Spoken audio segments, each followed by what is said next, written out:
Student? कैसे हैं आप सभी? अच्छे हैं? गुड। चलिए तो बच्चों आज हम लोग पढ़ने वाले हैं जीके। क्या पढ़ने वाले हैं? जीके। और जीके को बोलते हैं सामान्य ज्ञान। क्या बोलते हैं? सामान्य ज्ञान। और उसको बोलते हैं सामान्य जानकारी। क्या बोलते हैं? सामान्य जानकारी। आज हम लोग सामान्य जानकारी में जानने वाले हैं ज्योतिर्लिंग विशेष के बारे में। किसके बारे में जानने वाले हैं? ज्योतिर्लिंग विशेष। और भारत में 12 ज्योतिर्लिंग है। कितने ज्योतिर्लिंग है? 12 ज्योतिर्लिंग है। और 12 ज्योतिर्लिंग के दर्शन करने से मनुष्य को क्या मिलता है, आज उसके बारे में हम लोग जानेंगे। और जो भी हेडिंग में डाला गया है 12 ज्योतिर्लिंग के दर्शन करने से क्या लाभ मिलते हैं। 12 ज्योतिर्लिंग के दर्शन करने से क्या लाभ मिलते हैं, आज की हेडिंग में। तो इस हेडिंग से हम लोग जानेंगे। और भारत में 12 ज्योतिर्लिंग है। कितने ज्योतिर्लिंग है? 12। जो भोले शंकर जी को क्या है, समर्पित है ना। तो आज हम लोग एक एक करके ज्योतिर्लिंग के बारे में जानने वाले हैं। और हमें आशा में पूरी विश्वास है कि आप लोग को अच्छा लगेगा और अपने आप में एक अच्छा माहौल आप लोग क्रिएट करेंगे, है ना। तो रेडी है आप लोग जानने के लिए? Yes sir. चलिए तो पहला है हमारा केदारनाथ। पहला क्या है? केदारनाथ। और केदारनाथ का दर्शन करने से हमें क्या मिलता है? मुक्ति। क्या मिलेगी? मुक्ति। अगर आप केदारनाथ के ज्योतिर्लिंग का दर्शन करते हैं तो आपको मुक्ति मिलेगी। क्या मिलेगी? मुक्ति। और दूसरा है महाकालेश्वर। क्या है? महाकालेश्वर। अगर आप महाकालेश्वर का दर्शन करने जाते हैं तो आपके सभी भय से मुक्त हो जाएंगे। आप सभी भय से क्या हो जाएंगे? मुक्त हो जाएंगे। अब तीसरा है काशी विश्वनाथ। तीसरा है काशी विश्वनाथ। और काशी विश्वनाथ का दर्शन करने से आपके सभी प्रकार के कर्मों से मुक्ति मिलेगी। क्या मिलेगी? हाँ। अब उसके बाद है बैजनाथ। क्या है? बैजनाथ। और बैजनाथ का आप दर्शन करने जाते हैं तो आपके सभी प्रकार के रोगों से मुक्ति मिलेगी।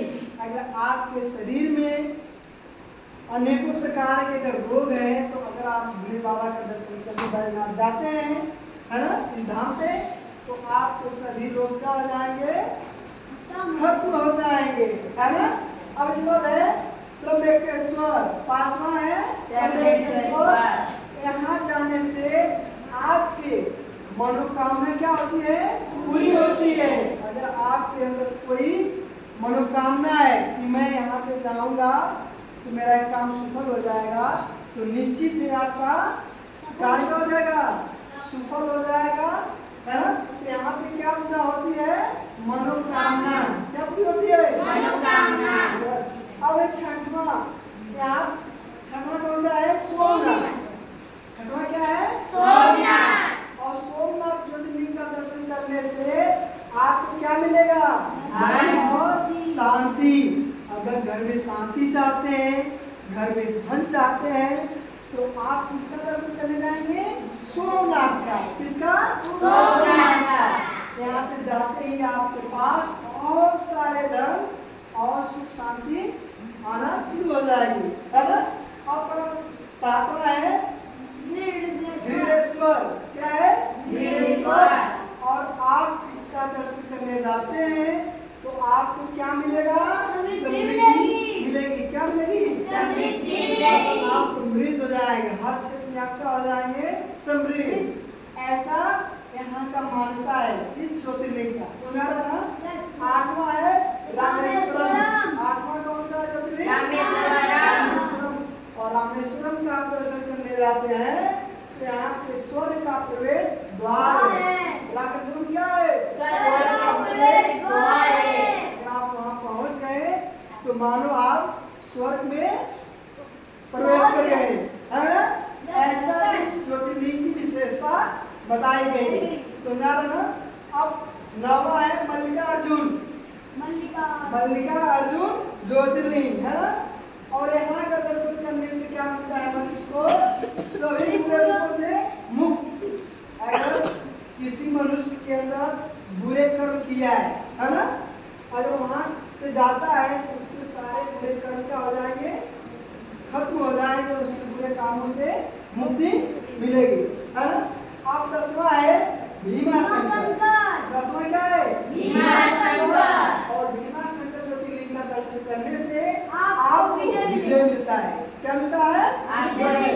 अगर आपको विजय पाना है किसी चीज पे तो आपको कहाँ जाना पड़ेगा? भीमाशंकर ज्योतिर्लिंग।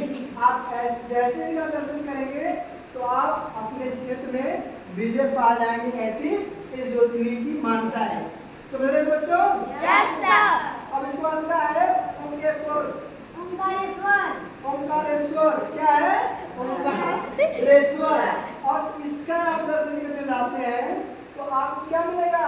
आराम और शांति देता है। क्या देता है? आराम और शांति देता है। अगर आपने जीवन में, है ना, अपने जीवन में आराम और शांति चाहते हैं तो आपको कहाँ जाना पड़ेगा? कहाँ जाना पड़ेगा? ओंकारेश्वर जाना पड़ेगा। गुड। अब 12वां हमारा है नागेश्वर। क्या है? नागेश्वर। 12वां कौन सा ज्योतिर्लिंग है? नागेश्वर। अगर आपको नागेश्वर का दर्शन करने जाते हैं तो आपको सभी पाप से क्या हो जाएंगे? नष्ट हो जाएंगे। आपके सभी पाप नष्ट हो जाएंगे। अगर आप बहुत ज्यादा पाप कर दिए हैं, है ना, तो अगर अपने पापों को कम करना है, नष्ट करना है, तो आप किस ज्योतिर्लिंग की आराधना करनी पड़ेगी? नागेश्वर की। तो बच्चों कैसा लगा आपको 12 ज्योतिर्लिंगों की विशेषता जानकर? अच्छा लगा? अब आप लोग इसको जान गए ना? आप भूलेंगे नहीं ना? आप अपने जीवन में एक बार 12 ज्योतिर्लिंगों का क्या करेंगे? दर्शन करेंगे ना? Thank you very much.